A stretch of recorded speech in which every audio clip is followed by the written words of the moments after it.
Iba yo caminando por la calle y de repente apareció un sujeto enmascarado, el cual me dijo: Nexby, ¿por qué no hablas de la saga del Oricalcos? Es una de las sagas más queridas por los fans. Y tal y como vino, se fue. Esto me dejó lleno de preguntas, como quién era ese sujeto y por qué se me hacía tan familiar. Pero no había tiempo para preguntas, así que volví a ver la saga del Oricalcos para traerles este video. Porque el día de hoy vengo a hablarles de uno de los sucesos más relevantes que pudimos ver en esta saga, y es el faraón dominado por el Oricalcos, por la maldad, y el cómo en un inicio yo pensaba que esto no tenía ningún sentido. Pero antes de eso vamos a ver cómo se construyó este suceso. Resulta que Yugi es llevado a una trampa por uno de los 3 mosqueteros de Doma, llamado Rafael, que dicho sea de paso está mamadísimo. Este se presenta frente al faraón con cierta superioridad moral y cuestionándola de él, diciendo si acaso era consciente de la oscuridad en su corazón. Pero el faraón le dice que él no tiene oscuridad en su corazón. Durante todo su duelo, Rafael intenta que el faraón dude de sí mismo hasta que llega el momento decisivo. A ambos les toca intercambiar cartas y el faraón recibe el sello de Oricalcos. El duelo llega al punto en que Rafael tiene la ventaja, y el faraón ha caído totalmente en su juego. Su orgullo no le permite concebir que pierda, porque si pierde, significaría que estaría mal en sus ideales, en su ideal de justicia, y en que no tiene oscuridad en su corazón. Así que para él, la única manera de ganar y demostrar que tiene razón es jugar el sello de Oricalcos. Pero Yugi no quiere. Desde su punto de vista, el faraón enloqueció, porque jugar esa carta implicaría que el perdedor perderá su alma. Sin embargo, en este punto el faraón está cegado y activa el sello. Y aquí yo dije, ¿por qué? ¿Por qué el faraón hizo esta estupidez? Para mí aquí el faraón actuó como un simio, realmente perdió el cerebro, porque realmente no había riesgo alguno. Rafael había prometido que no utilizaría el sello bajo ningún concepto, y puede que hubiese sido mentira, pero durante todo el duelo demostró ser un duelista honorable, así que de alguna manera te puedes fiar de sus palabras. Por eso no había riesgo alguno de que ninguno de los dos perdiera su alma. Si él perdía el duelo, pues realmente no pasaba nada. Y el profesor Hopkins, que supuestamente estaba capturado, ya había sido liberado y Rafael mismo había confesado que ya era libre. Entonces no hay motivos para que el faraón quisiera ganar sí o sí. No tiene sentido que se viera arrinconado activar el sello. Y lo que nos dan como respuesta es que lo utiliza porque el faraón no podía soportar el hecho de que pudiera perder debido a su orgullo. Pero para mí esto tampoco tenía sentido. ¿Por qué? Porque recordando el reino de los duelistas, en su revancha contra Kaiba, aquí vimos el lado del faraón que estaba dispuesto a dejar que Kaiba se desviviera con tal de no perder y seguir con su misión. En esta ocasión, Yugi fue capaz de expulsar al faraón del control y evitar que ataque, que por cierto es una escena espectacular. Pero la cuestión aquí es por qué en esta ocasión no pudo detenerlo de jugar el sello. Luego de este suceso, Yugi terminó teniéndole miedo al faraón, miedo de lo que sería capaz de hacer.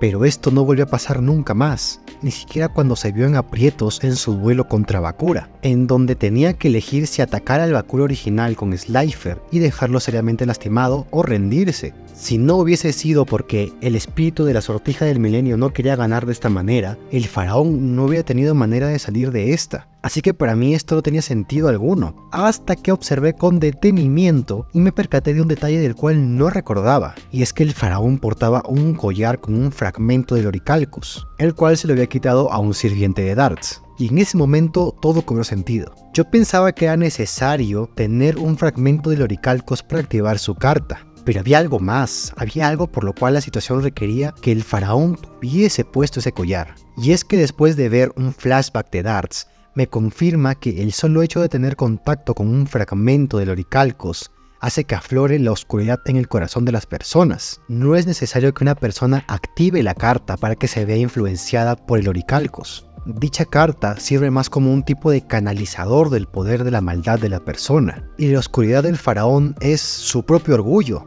Detesta perder, y esta acción de activar el sello e ignorar a Yugi fue totalmente egoísta. Fue por él, ya que como mencioné, no había rehenes, no había por qué ganar sí o sí. Ahora que ya tenía el motivo, todo fue más claro, y el detalle de que el faraón tuviera ese collar lo salvó de que este suceso fuera incongruente. Eso hace que fuera una genialidad, porque los escritores utilizaron un elemento como era el de el orgullo del faraón para hacerlo caer, porque ese es el gran defecto de él. Siempre ha sido muy confiado, pero también muy orgulloso de su fuerza. Y bueno, después de que esto sucediera, todo el resto del duelo fue una debacle del faraón. porque tomó decisiones estúpidas y esto provocó que fuera totalmente derrotado y consumido por la oscuridad de su corazón. Todo esto de la mano de Rafael, quien se nota que había estudiado al faraón y pudo ver su punto débil. Además, él era claramente superior porque su estilo de duelo consiste en no dejar que sus monstruos toquen el cementerio. Y es que cuando él era joven sufrió un accidente de barco, en donde perdió a sus padres y a sus hermanos. Sobrevivió en una isla desierta y fue gracias al espíritu de sus cartas que se sintió acompañado todo este tiempo.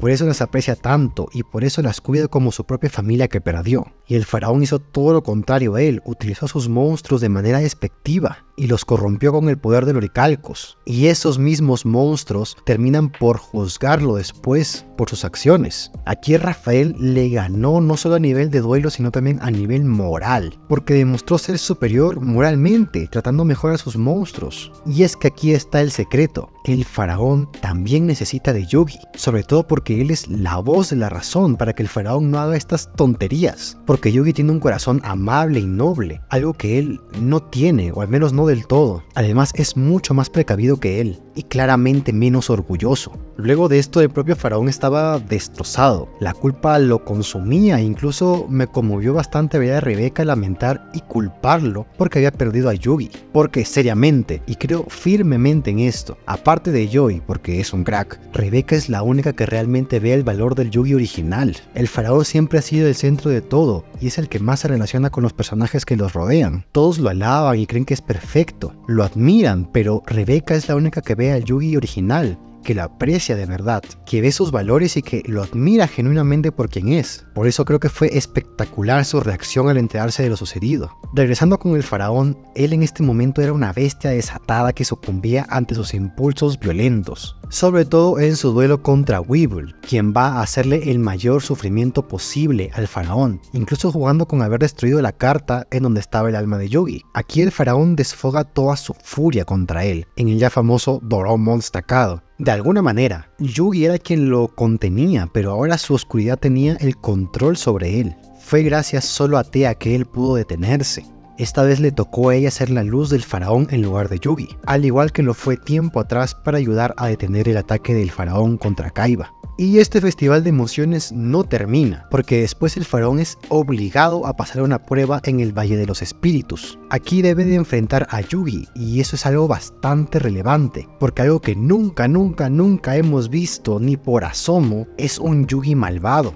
Porque él siempre fue presentado como la luz dentro de la oscuridad, él siempre fue presentado como el más noble, pero aquí él es irrespetuoso y hace lo posible para que el faraón sienta culpa por haber sucumbido ante el oricalcos. Y en retrospectiva, sabiéndolo de su duelo final, esto aporta a su último enfrentamiento, porque el faraón en un principio subestima las habilidades de Yugi, tachándolo de ingenuo. Pero nada más lejos de la realidad, realmente Yugi aquí demuestra que el faraón no es el único habilidoso, y esto ayuda a que en su ritual para que el faraón regrese al otro mundo, él es bastante consciente de las habilidades de su amigo. Finalmente, este duelo sirve para que el faraón acepte la oscuridad en su corazón, y que nunca se va a ir, porque curiosamente esto se relaciona con una idea de GX, y es que la oscuridad en los corazones de las personas nunca va a desaparecer. La única manera de no ser corrompido por ella es aceptándola, y aceptando que es parte de uno mismo. Ahora que el faraón fue capaz de reconocer su propia oscuridad, también es capaz de reconocer la oscuridad en los demás y entender el dolor que le causa su oscuridad. Más tarde llegaría su revancha contra Rafael. Él intentaría jugar nuevamente con él y hacerlo dudar de sí mismo, pero esto no funcionaría, y al ver esto, pues ahora sí recurriría a usar el sello de oricalcos. Y fácilmente podemos estar aquí ante uno de los rivales que más ha puesto en aprietos al faraón, ya que incluso estando dominado por la oscuridad y actuando como simio, Rafael no cede ni un poco. De hecho, si no es por la garra de Hermos de Joy, el faraón no hubiese tenido oportunidad. Además de que ahora había algo diferente, algo que no estaba en su último encuentro. El faraón esta vez aceptaba su propia oscuridad, era capaz de entender la de su contrincante. Podía entender el dolor que le causaba el que su familia ya no esté y que debido a eso sintió que el mundo en el que vivía no era para él. Fíjense que el poder evangelizador del faraón es tan potente que logra que Rafael expulse la oscuridad en su corazón y que el sello de oricalcos se rompa sin que ninguno pierda su alma. Ciertamente esta saga es la que más desarrolla al faraón y es la que más lo expone a situaciones extremas. Pero coméntame, hermanos, ¿qué les parece el desarrollo del faraón en esta saga? Nos vemos hasta la próxima. Adiós.